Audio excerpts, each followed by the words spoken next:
Grabe, 5K fast break siguro. na nga, tumawad ka pa sa akin. Announcement guys, another car, another day. So ngayong araw, meron nga pala tayong client from Bulacan, Interlac. At sabi nila, gusto daw nila makita tong 2015 Jeep Wrangler Rubicon. Guys, sobrang loaded ito. Kaya sana magustuhan nila yung unit at sana maklose yung deal. Kaya tara, samahan niyo ako. Hey bro, what up? Bro, Hey, brother. basta. Layo ah. Guys, si Bro Brian nga pala. Siya yung tropa natin na buy and sell from Tarlac, brother. And bro? Bulacan kami, bro. Iron. From Tarlac. From Tarlac din. Bro, Christian from Bulacan. And boss, Emil from Bulacan. And ma'am, Meraldine. So, sino ba gagamit itong nung Rubicon? if Actually, ever? brother, benta gamit lang din. So, naghahanap kami ng unit. Suddenly, nakita ko, pagka-chat sa akin, yan yung unit na hinahanap ko. Kaya niligawan ko na agad sa'yo. So, kaya gusto ko makita yun. Bilis nga ni bro, kaka-post ko lang, nag-chat ka agad, fast break. So ganun, pwede naman talaga natin i-fast break yung unit since na hindi pa naman natin siya na-photoshoot and everything. Pwede yan. So sila gamit benta. Gamit benta. Pang off-road ba o pang daily? Pang paghila ng baboy yan. So tipid yan, tao na. Panghila ng truck, bro. Panghila ng truck. Oh. So pakita ko na sa'yo bro. G, bro. Sige. So bro, this is a 2015 Jeep Wrangler Rubicon. So bro, as you can see, painted naman to ng white. Original paint yan. Tapos may mga accessories na tayo ng light. If ever na gusto nyong mag-offroad, makit ng bundok, ganyan boss, pwede na yan. Upgraded na din yung wheels nito ng original Black Rhino wheels. And then, upgraded na din yung gulong nito bro, pang offroad. Naka-lift na rin siya, brother. Naka-Nito tires and then lifted na rin to, 2-inch. Guys, pag nag-upgrade kasi kayo ng ganitong gulong tapos hindi kayo nag-adjust ng lift, ang tendency sa side kayo dito, tatama kayo sa frame ng body ng Rubicon. So bro, top of the line naman to, itong Rubicon na to. And then, take note guys, ito, diesel to. Kasi karamihan talaga ng mga Rubicon is gasoline, which is medyo madugo yun sa bulsa. Pero ito guys, diesel, pwede nyo ipan daily to. Tapos meron ka na ding roof rack bro, mamot yung brand. Accessories niya, brother, worth, tansya mo, magkano yung upgrade niya? Upgrades ito bro, tansya ko worth 1 million. Upgrade niya? Almost, ganun. Naglalaro lang yan sa mga 700k, ganun, 700 to 100. Tapos, check natin nitong compartment dito sa likod bro. So, ganito pag open ito. Pag na-open mo yung half, yan, fully open na siya, pwede mong iangat to. So, makikita mo naman yung interior niya, brother. Sobrang sariwa yan. And never naman siya na pang off-road. More on city driving yun talaga, bro. Check mo interior, bro. Pwede mo start. Yan. Guys, medyo pag nag-lift ka talaga, medyo mataas yung hakanin mo. Kaya diyan ka mag-a-adjust, medyo mahirapan ka. Pero goods naman yan, pang lubak. Start mo, bro.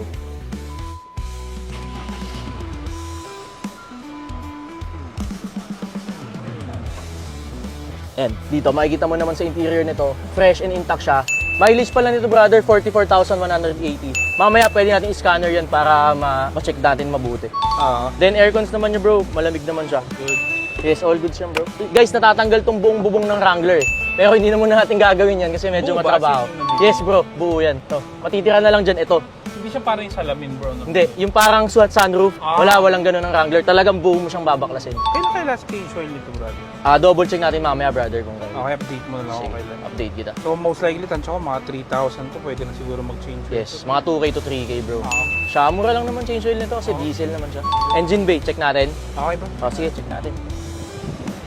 Pwede mo buksan dyan. Dito pag pinapataas siya. So guys, ganito mag-open ng hood ng Wrangler. So dito na lang yan. Tapos, ayun.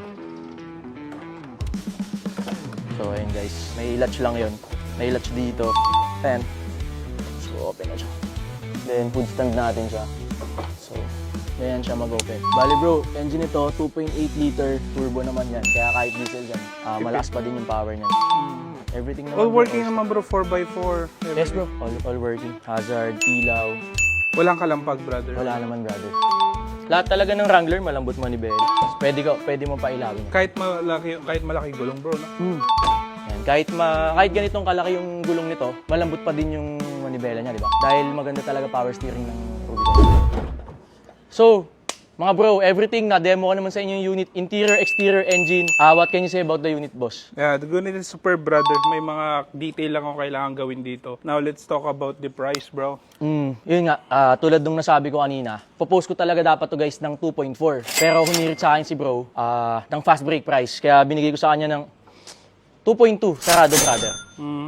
Babawas lang ako 20. We're going to have a deal. Para saan ba yung benting yan, bro? Wala kang napintas, wala ka namang... Minor detail lang, bro. Panggas, mga lang. 20. 20. 10K. 15. Bro, huwag mo nang ipitin yung 5K. Magkano lang detail? Di-detail din kami dito eh. Panggas. Panggas. Dito gas diesel to, brother. Ay, diesel. Full tank dito. Magkano pala full tank dito, bro? Di ko pa napapultang, bro. Hindi ko alam eh. Grabe. 5K Fast break siguro? na nga. Tumawad ka pa sa akin. Sabi mo, di ko natatawad eh. Less 15. Less 10K, brother. Parang naman kumita ako konti. Na? Fast break price na yun. Mhm. Less 10K. Ano? Go na natin, bro. Tay, dahil dyan. Maalas yan. Mga butal-butal na yan, guys. Maalas yan eh. Less Si 10. madam, may sinasabi si madam oh. Ay, sama mo si madam. Kaway. Less 10. Sige bro, bale. Bro, regarding with the papers and documents, medyo maano ko dyan, just in case, may free transfer of ownership ba to? Bro, sa free transfer, since na Fast break na. fast break na I talaga to, understand. wala na. Pero money yung back guarantee kami. warranty, yeah. Pagdating sa papers, money back guarantee Okay, kami that pag will may be great, problema. So brother, sige, fast break price 2.2. Naglambing pa sila brother, 10,000. 2.190. Done deal bro. So yun, brother, bali, request ako scan natin yung unit then. Sige bro. We're good to go. Check natin yung mileage and Yeah, yung mga mileage, faults, yung everything. faults. Check natin. Okay guys, check muna natin yung scanner. And dala ni Bench. Scan natin. Thank you.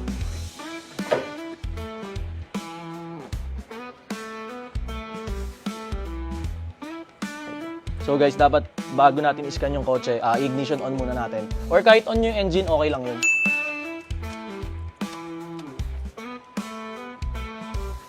Okay. VIN scan. So, Jeep Wrangler 2014, 15 acquired. And then, head report. So, ayan. Powertrain. So, ayan yung final scan natin sa buy Jeep and Wrangler. sell. Ay, So, pag alam nilang makikita buy and natin sell ka. 64, 7. Fast break lang. So guys, kung nagbabuy and sell kayo ng kotse, pinakamahalaga yan, may scanner kayong dala para na din sa client nyo and pag bibili din kayo ng kotse. So ayan, nakita natin yan na Sino kukuha? powertrain, normal, TCM, ABS. So all check yan. All goods yung unit. And then check natin yung mileage naman. So report. So ito, check natin yung mileage ng kotse. So nakalagay dyan, GT niya naman kayo. 44,180. Pakita mo kung ilan nandun. So guys, tally, same yung nakalagay sa scanner and same yung nasa kotse. So, mileage is legit. Yes, bro, bali sa payment and documents sa office na lang tayo. Yeah, bro. Paano ba payment natin? Cash? Nakaready na ba yung nakasako? Sige. Nakasako kasi mo. Grabe guys, nakasako daw yung pera. Tigbe-20 bro eh. Tigbe-20 ba? Patay tayo dyan. Ayun na. Okay na. Sige, We're wait. good to go. Pakuha ko lang yung mga documents, brother. Sige, bro. Okay. So, bro, Chris, Bri, pakita ko lang pala sa inyo yung documents and everything ng Jeep Wrangler Rubicon. So, meron siyang 2 original keys. Yung re-request mo kanina bro na spare key. Spare key. Meron tayo niyan bro. So, meron siyang original ORCR bro. Here's the CR and then this the updated OR. So, registered pa siya brother until 2025-10. October 2025. Tapos, itong Xerox copy, tago nyo na lang sa kotse to bro. Deed of sale, brother. Yes bro, ito hindi tayo naman. Sa deed of sale niya brother, naka-open deed of sale na siya. With signature of the first owner. Tapos, 1, 2, 3 copies of open deed of sale. Just in case na ita-transfer nyo, sign lang kayo dito. Then, good for transfer.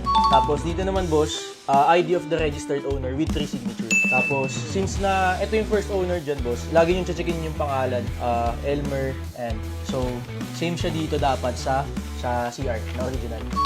Okay. Yes. So, same siya. Okay, bro.